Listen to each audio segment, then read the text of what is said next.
On a tous déjà remarqué à quel point les gens peuvent se comporter différemment quand ils sont en groupe, n'est-ce pas? Aujourd'hui, on va explorer une œuvre qui a tenté de percer ce mystère il y a plus d'un siècle. Il s'agit de La psychologie des foules de Gustave Le Bon. Tout commence par cette prophétie, une phrase lâchée par le Pelboun il y a plus de 100 ans. C'est vraiment le point de départ de toute sa réflexion. Et cette seule prédiction, elle a planté le décor pour un livre qui allait être étudié par des psychologues, des politiciens et même, oui, des dictateurs pendant les 100 années qui ont suivi. Pour Le Bon, c'était clair. L'âge moderne ne serait plus défini par le pouvoir traditionnel des rois ou des États, mais par une force complètement nouvelle, la foule.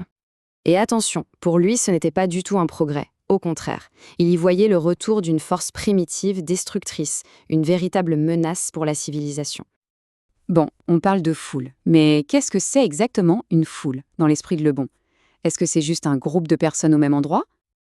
Eh bien non, c'est beaucoup plus que ça. C'est une entité psychologique nouvelle qui naît avec ses propres caractéristiques, presque comme un organisme vivant à part entière.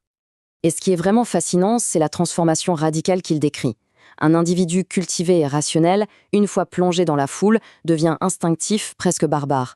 L'inconscient prend le dessus, tout sens critique disparaît et le sentiment de responsabilité s'efface devant une impression de puissance invincible. Mais alors, comment un tel changement est-il possible? Le Bon identifie 3 mécanismes clés. D'abord, l'anonymat. Dans la masse, on se sent tout puissant et plus responsable de rien. Ensuite, la contagion. Les émotions se propagent comme un virus. Et enfin, le plus puissant selon lui, la suggestibilité. L'individu devient une sorte d'automate qui perd toute volonté. D'accord, on a donc cette âme collective. Mais concrètement, comment est-ce qu'elle se comporte? Eh bien, elle ne fait pas dans la nuance. La foule est dans les extrêmes. Une simple antipathie peut se transformer en haine féroce en un claquement de doigts.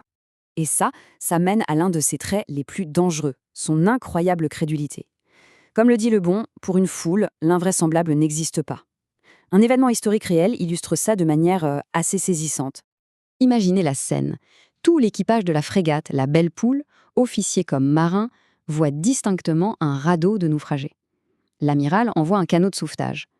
En approchant, les marins à bord du canot voient des hommes agiter les bras et entendent même un vacarme de voix. La réalité, en arrivant sur place, ils ne trouvent que quelques branches d'arbres couvertes de feuilles. C'est foulant. Ce qui s'est passé, c'est qu'une suggestion puissante, acceptée par le groupe, a créé une hallucination collective qui était, pour eux, bien plus réelle que la réalité elle-même. Alors, si la foule est si particulière, si irrationnelle, comment fait-on pour l'influencer, pour la contrôler?